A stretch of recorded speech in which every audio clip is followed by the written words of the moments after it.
Bismillahirrahmanirrahim. Halo, Assalamualaikum warahmatullahi wabarakatuh. Welcome to my channel. Kembali lagi di channel ini, Mindset, berbagi tutorial, berbagi tips seputar digital marketing dan juga tips-tips kekinian. Apa kabar kalian semua? Semoga selalu dalam keadaan yang terbaik. Pada kesempatan ini, kita akan membahas mengenai 5 hal yang perlu kita lakukan setelah meliburkan toko online kita. Nah, oke, kita langsung ke pembahasannya. Nah, jadi ada 5 hal yang perlu kita lakukan setelah kita meliburkan toko online kita. Nah, yang pertama yaitu mengecek stok di toko kita, baik itu toko kita online ataupun offline. Nah, pastikan stok barang kita itu cukup untuk memenuhi permintaan pelanggan setelah libur. Nah, jadi jika ada stok barang yang rendah, itu kita pikirkan dulu apakah kita akan langsung menjualnya atau kita restock terlebih dahulu, atau kita keep dulu dan kita menggantinya dengan barang yang benar-benar ready. Nah, jadi kalau kita penjual yang memiliki barang, itu kita harus mempertimbangkan barang yang ready. Apa kita keep dulu atau kita restock dulu yang cukup, kemudian kita baru membuka toko. Nah, atau jika kita seorang reseller, itu kita bisa memesan barang itu lebih banyak, kemudian kita simpan di gudang. Jika dirasa sudah cukup, itu baru kita membuka toko, atau kita bisa mempersiapkan strategi tertentu. Atau jika kita seorang dropshipper, itu biasanya oleh supplier itu kita disediakan link tertentu untuk melihat stoknya.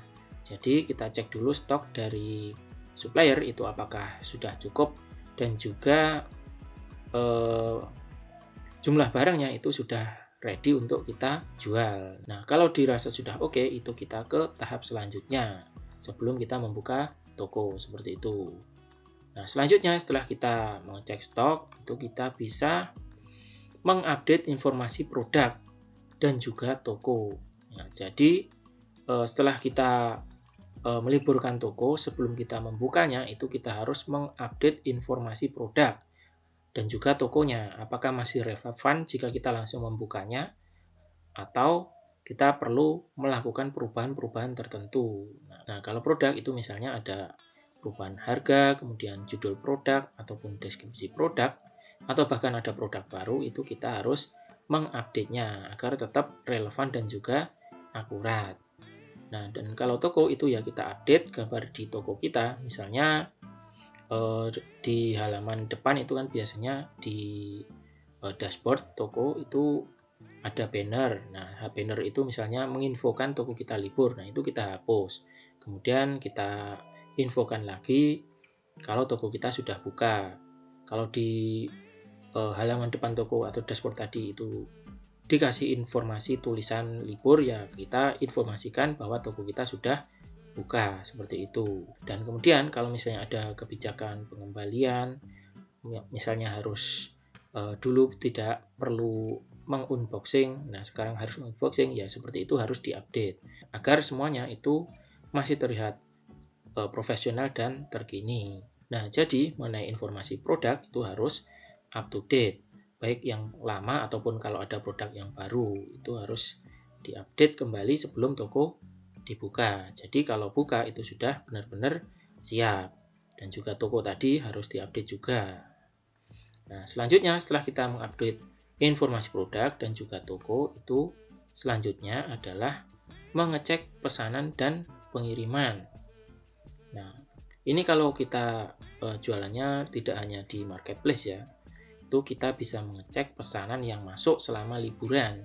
Nah, kalau ada pesan masuk itu harus segera diproses setelah kita membuka toko, dan juga segera mengatur pengiriman sesuai dengan jadwal yang dijanjikan kepada pelanggan. Jadi jangan ditunda-tunda, nanti pelanggannya kecewa. Nah, ini mungkin video ini juga mungkin agak terlambat ya. Banyak para seller yang mungkin banyak para seller yang mungkin lebih dulu membuka toko dari kita ya. Mungkin di tanggal 15. Kemudian kita baru mengupload video ini tanggal berapa ini? Tanggal sekitar tadi tanggal 18. Nah, ini kita baru mengupdate video ini di tanggal 18. Dan mungkin juga ada seller yang tidak meliburkan tokonya karena mereka tidak berlibur, seperti itu. Jadi, pastikan kalian mengecek pesanan dan pengiriman jika kalian jualannya selain di marketplace. Kalau di marketplace saat libur kan memang kita tidak bisa memesan di toko yang ada di marketplace kalau kita meliburkan toko kita. Nah, seperti itu. Dan selanjutnya yaitu berkomunikasi dengan pelanggan. Nah, jadi kalau kita jualannya non marketplace ya, di luar marketplace itu kita bisa memberikan pemberitahuan kepada pelanggan tentang pesanan mereka yang tertunda misalnya selama libur. Kemudian juga kita bisa memastikan untuk memberikan informasi yang jelas dan transparan mengenai waktu pengiriman yang diharapkan, agar pelanggan itu tidak kecewa ya, dan juga tidak menunggu-menunggu terus status pesanannya itu yang tidak jelas. Jadi kita harus memberikan informasi yang akurat kepada pelanggan dan juga fast respon tentunya. Jangan sampai kalau libur itu kita mementingkan diri sendiri karena pelanggan itu pesanannya belum datang dan kita sudah mengirim. Kita tidak boleh cuek terhadap pelanggan, seperti itu. Dan juga kita bisa memanfaatkan momen setelah libur itu untuk menawarkan promosi dan juga diskon kepada pelanggan sebagai cara untuk mendorong penjualan dan meningkatkan loyalitas pelanggan. Nah, ini sangat penting ya. Nah, kalau di marketplace itu kita bisa membroadcast customer kita ya, atau pelanggan kita atau calon pelanggan kita yang sudah memfollow toko kita, bisa seperti itu. Kita broadcast bahwa toko kita sudah buka dan kita memberikan promo atau diskon berupa voucher, seperti itu juga bisa. Nah, yang pasti itu kita harus selalu memfollow up pelanggan kita agar loyal. Dan selanjutnya yang terakhir adalah mengevaluasi toko dan juga planning. Nah, maksudnya gimana? Kita harus mengecek selalu kinerja kita selama libur, termasuk dari penjualan, feedback pelanggan, kemudian tantangan-tantangan yang dihadapi selama liburan. Seperti itu harus kita evaluasi terus agar ke depan itu bisa semakin baik. Dan ini bisa membantu ya untuk memperbaiki strategi yang kita lakukan selama liburan dan untuk persiapan liburan yang selanjutnya. Misalkan kita ingin meliburkan toko lagi, kita memilih rencana lagi yang lebih matang, seperti itu. Dan selain itu kita bisa menggunakan pengalaman dari periode libur untuk merencanakan strategi lebih lanjut lagi.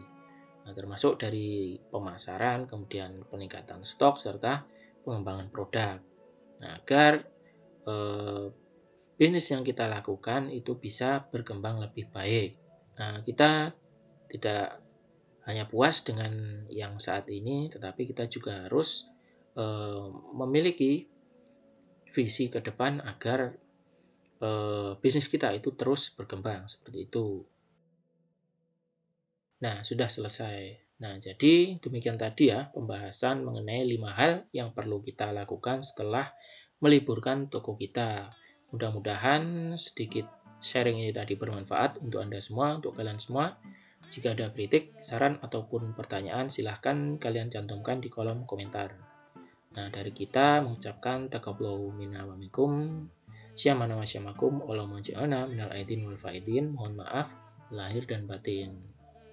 Akhiran, wa nafiq, wa mitorik. Wassalamualaikum warahmatullahi wabarakatuh.